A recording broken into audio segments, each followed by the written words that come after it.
today? Good morning, Beth. I just left the house, sweetie. Is there anything you want? I can stop by the store and pick you something up on the way if you like. I want to eat strawberry ice cream.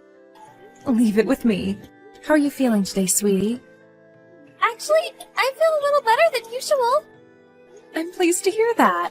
The doctor said if you're feeling up to it, he's happy for you to come home once for a little while before the operation. School should be fun, huh? What's up? Are you not really feeling the whole school thing yet? Well, I don't have any hair left. I'm scared everyone's gonna laugh at me. Beth, do you remember what I told you back when you first started taking that medicine? Yep. That there will be a bunch of changes in your body once you start taking this medicine. But all they are is proof that you're trying your very best to get better. You don't have a single thing to be ashamed or embarrassed about. Are your friends all big meanies or something? No, it's not like that. They're all super kind. Right? Well, in that case, they're sure to notice how hard you're working and praise the heck out of you for it. Wow, Beth, I can't believe how brave you are. That's why you don't have a thing to worry about, okay, sweetie? Everything's gonna be A-okay. You don't have a single thing to be afraid of. Right, got it. Thanks, Mom. I'm gonna hug you so tight when I get there, you'll forget what it even was you were worried about. It's fine. I already feel better. Hey, I'll still be expecting my hug. I know. Should I bring little Harry along with me in secret? You're always super excited when you get to see Harry, right? No, not Harry. I don't want to see him. Anything but Harry. Fine, I get it. Alright, well, I'm gonna be arriving at the hospital soon, so sit tight, okay, sweetie? Okay, I'm in the playroom. Cassia, is now the good time? Hello, Paula. What's up? Did something happen? Well, yes, actually. There's something that's been bugging me for ages now, dear.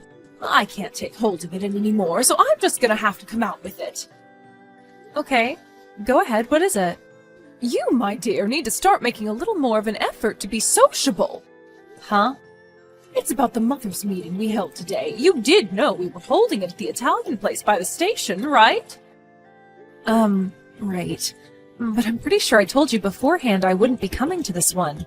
That's not what I'm getting at here, my dear. We went out of our way to invite you to that get-together. Do you realize how much of an effort all of the moms from the class are making to get to know each other better and make this friendship group work? But you haven't been to a single one of our mothers' meetings. You hardly ever speak in the group chat, and you barely respond to my messages, even when I go out of my way to invite you. You're quickly becoming a social pariah, and I seriously suggest you have a long, hard think about your behavior. And soon. Do you actually think this is an acceptable way to treat your friends? I'm sorry. My daughter Beth has been constantly in and out of the hospital recently. So it's really difficult for me to maintain a schedule, which means things like social events are out of the question. Of course I'd love to join you guys. Your meetings sound like a blast. It's just awkward for me right now, that's all. I'm fully aware your daughter is sick.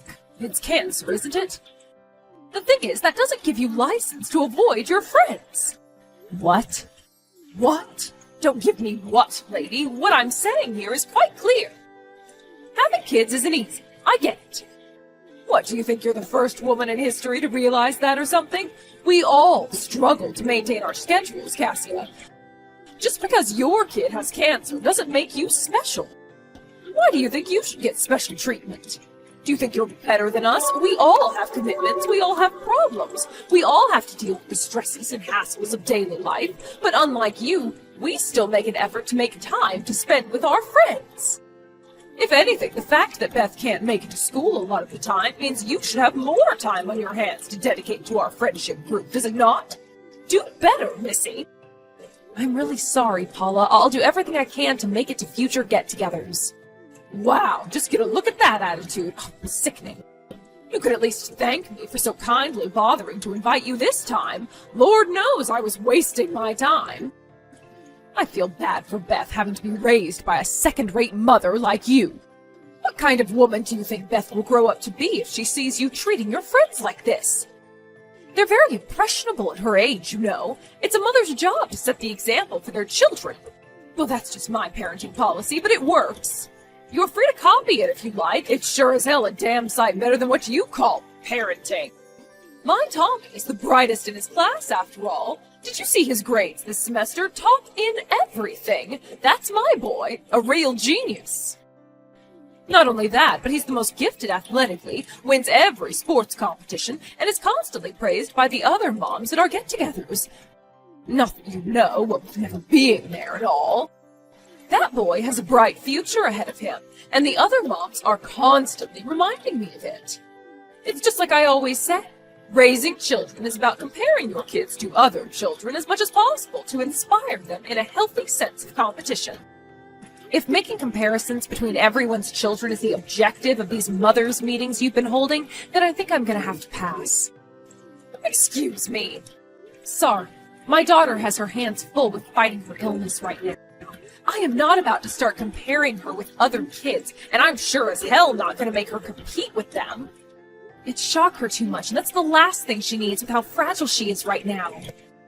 Oh, well, would you catch a load of this? It looks like Little Miss Perfect just arrived. Is it any wonder she's so fragile with a mother like you? Quit babying her and expose her to the harsh realities of life before it's too late. Listen to me, Cassia. I know your daughter might have cancer, but don't you think you're going a little too easy on her? You might think you're doing her a favor, but let me assure you, you're not. Children need a healthy sense of competition for the motivation it brings. How on earth are they supposed to understand the importance of hard work if they have no one to compete with? Because, dear, you have to remember that life is nothing but fierce, brutal, unending competition. And those who do not want to fight in this world of eternal struggle do not deserve to live. At least on that point, my son has all of his bases covered. He ain't gonna lose to anyone. You can bet your ass on it. Oh, that boy really is a genius. You know what? If you think you're too good to join us at our mothers' meetings, then fine. Don't bother coming. It really is such a shame, though. If you came, we would have been happy to teach you the secret to being an expert parent, or how to get your children to enjoy studying, or how to teach them to assert their dominance over the rest of the class. I guess you won't have access to any of those juicy tidbits of knowledge now. Sucks to be you. That's fine. We're doing things at our own pace. I'm sure we can figure it out without your expertise. Thank you. Goodbye. Beth, what's wrong? You finally got to come home, but you've been cooped up in your room the whole time. Did something happen at school? Nope, it's nothing. Nothing? But, sweetie, it's your birthday today. You seemed so happy when you left for school this morning. You had this radiant aura like sunshine and a big beaming smile on your face. I said it's nothing! Beth? I'm sorry, Mom. Something bad happened today. Something bad? Yes. What happened? You know you can tell me anything, Beth. If it was too difficult, then of course you don't have to, but I want you to remember that I'll always have your back, no matter what, okay? I love you more than anyone or anything in the world. Well, Harry's mom. Harry's mom? What did Harry's mom do, sweetie? She was waiting by the school gates at the end of school. When I walked past her, she said something mean to me. What? How can you be a girl but not have any hair? You poor, poor thing. Also, your mother must be embarrassed to have a daughter like you. Oh my God, what the... That is horrible. Did she really say those things to you? I wouldn't lie about this. Mom, is it true? Am I really an embarrassment to you? I'm sorry. I'm sorry I couldn't be a normal little girl, Mom. I'm sorry for not being healthy. No, stop it, Beth. You haven't done anything wrong, and you have nothing to apologize for. I never thought of you as an embarrassment, not even once. I am filled with pride and happiness to have a little girl as amazing as you as my daughter, Beth. And don't you ever forget that. You are perfect as you are, and you don't have to change a single thing. You are kind, hardworking, intelligent, thoughtful, and have the biggest heart of anyone I've ever known. I love you more than anything, and I always will. But Beth, don't you believe your mommy? I do, but I don't feel up to seeing anyone right now. I don't want to talk to anyone either. I just want to stay here in my room and hide from the world. I understand. I'm downstairs, and I'll be here whenever you feel like you want to talk, or we can just cuddle on the sofa. Watch cartoons and eat ice cream if you like. I'll be waiting. Okay. Hey, Mom? Can you call Katie and Yuna and say thanks for me? Katie and Yuna? Why? What did they do? They helped me escape from Harry's mom. When she left, they walked me home. I see. Okay, leave it to me. I'll tell them you're grateful for what they did. Also, I'll be having a word with Harry's mother about what she did. I'll tell her how much I love you and make her apologize for the awful, ignorant things she said. It's fine. I don't want to talk to her. I don't ever want to see her again. But, Beth... Mom, the doorbell's been ringing since just now. We have a guest. You should go see who it is. All right. What is your problem? I'm watching a K-pop documentary right now, so I'm too busy to talk to you. Get lost. No. What is your problem? You lady wait for my daughter outside the school gate so you could humiliate her by saying a bunch of awful, hateful things to her? What the hell is wrong with you?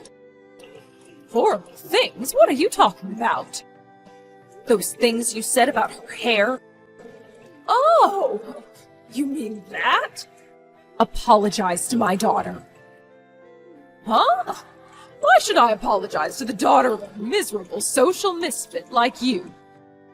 Miserable social misfit? That's what you are, isn't it? You didn't show up to the social gatherings with all the other moms from the school, even when we go out of our way to invite you every time. If that doesn't make you a social misfit, then what are you? And that's not all. You even ignore the wise parenting advice I very kindly choose to share with you. You know, people pay good money for that kind of thing, and there you are, flat out refusing it. I mean, I guess it's not that I don't understand why you do it. To be honest, I've got a feeling I know exactly how you feel and what motivates you to behave as selfishly as you do, Cassia. You're jealous of my family, aren't you? Say what now? My husband is one of the most decorated and highly esteemed high school teachers in the whole state. He's won several teaching prizes and appeared in the local newspaper on 5 separate occasions, once even making the second page. I, his wife, am so gorgeous and popular, there's no woman on earth who wouldn't want to trade places with me. I'm so beautiful, I've even heard the boys call me a cougar outside the school gates after school. Then there's my son Harry, a gifted child prodigy who excels at literally everything he tries his hand at. He's such a genius his intellect dwarfs that of most people twice his age.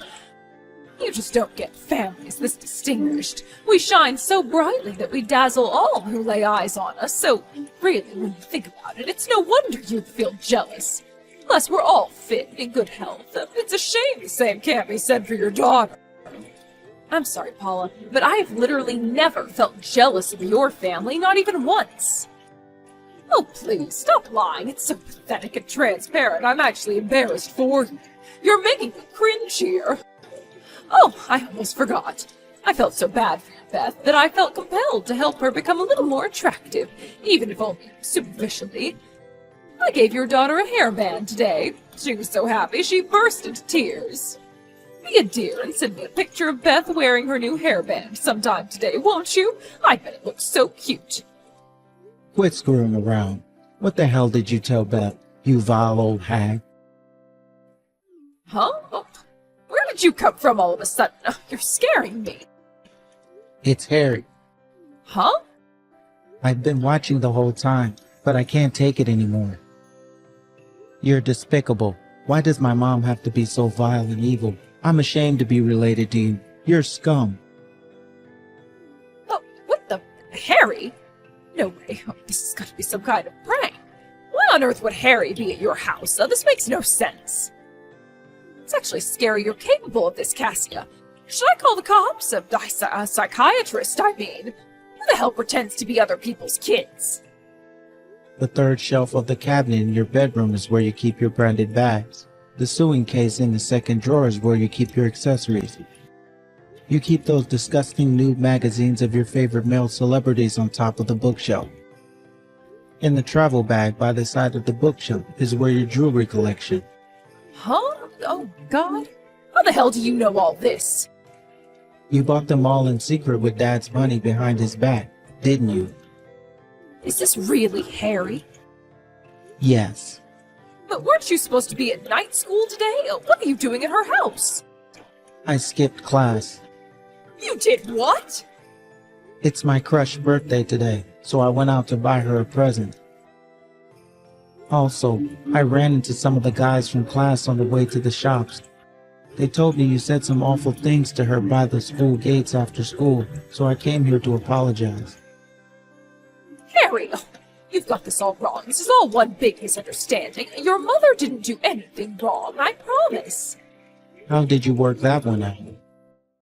How can you believe you didn't do anything wrong when you went out of your way to give a hairband to a girl bravely fighting cancer who lost all her hair due to chemotherapy? What you did was so vile that message was physically uncomfortable for me to write out. Who the hell does this? Are you even human? Please, Harry, I'm begging you. Will you at least hear me out? There are two sides to every story. What I did might seem inappropriate at first glance, but I promise you I did it for a reason. All I was trying to do was teach Beth's mother a valuable lesson, that society isn't all sunshine and rainbows like she seems to think it is. Are you really in a position to be teaching anyone anything? You're the one who said you've never had a job in your life. All you've ever been is a stay-at-home housewife. What do you know about society? Harry, how dare you? Do not make fun of stay-at-home housewives. It's a highly important, difficult, respectable job and should be treated as such.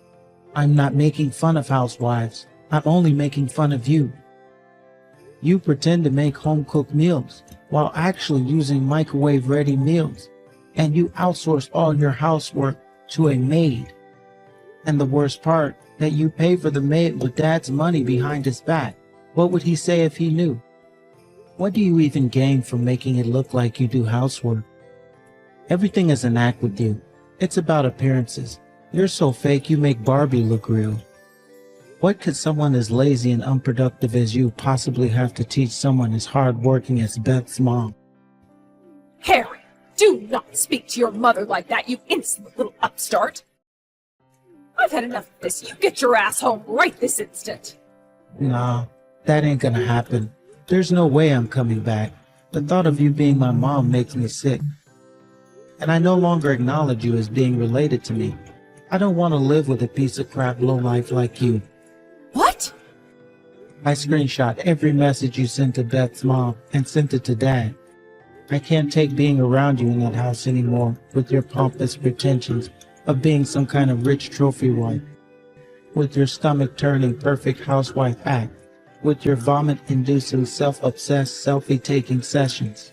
You're so fake that I wonder who you even are when I see you playing the cute, innocent damsel in front of Dad. When I see your acting, I feel an equal mixture of disgust and rage. I've seen what you really are like, you know? When you're around the other moms at those meetings of yours, you're nothing but a loudmouth, self-obsessed, arrogant, selfish old hag, and I'm ashamed to share genetic code with you. Harry, wait a second. Did you really send those screenshots to your dad? And hey, you need to stop swearing, like, right now. I never taught you to use such disgusting words. How about you calm down and we try discussing this like calm, reasonable adults with level heads? Nope. I showed Dad your true colors and told him to divorce you. You're joking, right? It's the truth. He's seen them. The red marks just appeared on the messages. Oh my God. Wait, oh, just a second. Oh, this can't be happening. No. No. What should I wait for? For Dad to divorce you and leave you completely on your own in this world? Okay, I'll wait. You guys can discuss this between yourselves later. Oh, and I'll be going with Dad, no matter what. Harry! Please, will you call your dad for me? Excuse me? Why would I do that? I want you to call your father and explain that all the screenshots you sent were fake, that it was just a prank. If you don't do something, our family's going to be irreparably broken up into tiny little pieces. Is that really what you want? Is it? I sent Dad those pictures because I wanted our family to be broken up. Don't you remember anything that happened today? Is your brain working properly, or are you stupid as well as evil? No, please, Harry. I can't bear the thought of losing you and your dad. You two are my reason for living. This family is my pride and joy. That's a shame, because I feel nothing but shame and embarrassment when I remember you're my mom. You have no idea how much it made me cringe to hear you going around bragging about your child genius prodigy son to all your friends. All I wanted was for you to stop. I'm not a genius child prodigy. I just work hard. But I sure as hell don't work hard so you can go around bragging to your friends about me. I work hard because I want to grow up and be like my dad. Fine, I get it. I promise I'll never brag about you again. That's what you want, right? Oh, and I'll apologize to Beth, too. If I do that, will you forgive me? Oh, I know. I'll come to Beth's mom's house now, and we can all resolve this like adults. Don't bother. We don't want to see you, and we won't let you in. And for some reason, if you're dumb enough to come here, I'm gonna give Beth's mom her phone back now. Good luck talking things over with Dad. No, wait a second. Harry! Wow, looks like you're in a little bit of a pinch there, Paula. Anyway, bye. What? Oh, no, you don't. I'm not done with you, Missy. You wait right there. What do you want? What do you mean, what do I want? Give me back my Harry. No can do. Apparently Harry will be staying at his dad's parents' house tonight. I'll be driving him there myself, so you have nothing to worry about. Quit it, bitch! You are not my son's mother, and you need to stop acting like it. All of this is happening because of you, goddammit! Do you have nothing to say for yourself? Nope, nothing. Your son said everything I wanted to say. He is brave, kind, and considerate. You weren't kidding when you were bragging before. Your son really is amazing. You know, when I met him, I actually kind of regretted never showing up to your mother's meetings. I would have loved for you to teach me your parenting secrets. Beth, it's Harry. Harry? Yep, I'm borrowing your mom's phone to message you right now. Huh? Are you at my house? I see. What happened? I wanted to apologize for what Mom did to you. I heard she hurt you by saying some really mean things. I'm so sorry. It's fine. Really, it's okay, Harry. Besides, it's not like you did anything wrong. I know, but I still wanted to apologize. Oh, there's one more thing. I came to give you a present. A present? It's your birthday today, right? Well, I brought you a birthday present. Huh? It's a blue hat. Blue's your favorite color, right? Yep, I love it. I saved up my pocket money from helping out my grandpa's place with things like fixing the roof and weeding the garden. That's how I bought it. I knew it was gonna look amazing on you the moment I saw it. Really? But you worked so hard to save up that pocket money. To spend it on me? Yeah, of course. How about you come out of that room and come down and see me? I don't have any hair, you know. The hat might not suit me. Don't be silly. Of course it will. I bought it with you in mind. It's gonna suit you more than anyone. I just know it. Wow, really? I really want to see the hat now. Harry, thanks. I feel better since speaking to you. That's great. So will you come out of your room then? Your mom's kind of crying down here. I'm not really sure what to do. Okay, I'm coming. Don't worry about Mom. She's always been a big crybaby. Wait there, okay? I'll be down right away. All right. Harry, I like you. With that began Paula's downward spiral into misery and despair. When her husband, the high school teacher, found out about his wife's countless acts of despicable lowlifery through the screenshots Harry sent, he was so stupefied and disgusted that he moved out of their house immediately. After a lengthy discussion, he decided that divorce was the only option. Paula begged and cried, kicked and screamed, pleaded endlessly with her husband not to leave her all on her own. She was so desperate, she even resorted to asking her friends from the mothers' meeting to intervene and convince her husband to change his mind by vouching for her good character. Sadly for her, in a sweet irony, not a single one of them wanted to help. Paula's actions towards my daughter seemed to come from a place of thinking she was so admired, envied, and respected by so many people that she was better than everyone else. I think it's quite fitting that this whole thing ended with her actual position being laid bare for all to see. She was alone and friendless, without a single ally in the world. The divorce went through, and with that, she was abandoned by her husband, her son, and her friends. With her pride in tatters and a reputation destroyed, she tried to flee to her parents' house in a desperate bid to escape the shame and embarrassment of what had happened. But her ex-husband wasn't going to let her off the hook that easily. He bundled her into the car before driving her over to my place and dragging her out in the yard in front of me and Beth, forcing her to apologize for her despicable behavior. I was so proud of Beth when she forgave the crumpled, tear-stained mess laid out on the lawn in front of her with a generous, big-hearted smile. Then, when spring came, Beth's operation went by without a hitch, and now she's on the road to making a full recovery. Before long, she'll be discharged from the hospital and can finally make a start on the rest of her life. For the time being, she's enjoying the last leg of her hospital stay with daily visits from Harry. I love watching the two of them playing, laughing, and smiling together. It puts the biggest smile on my face, and the two of us couldn't be happier.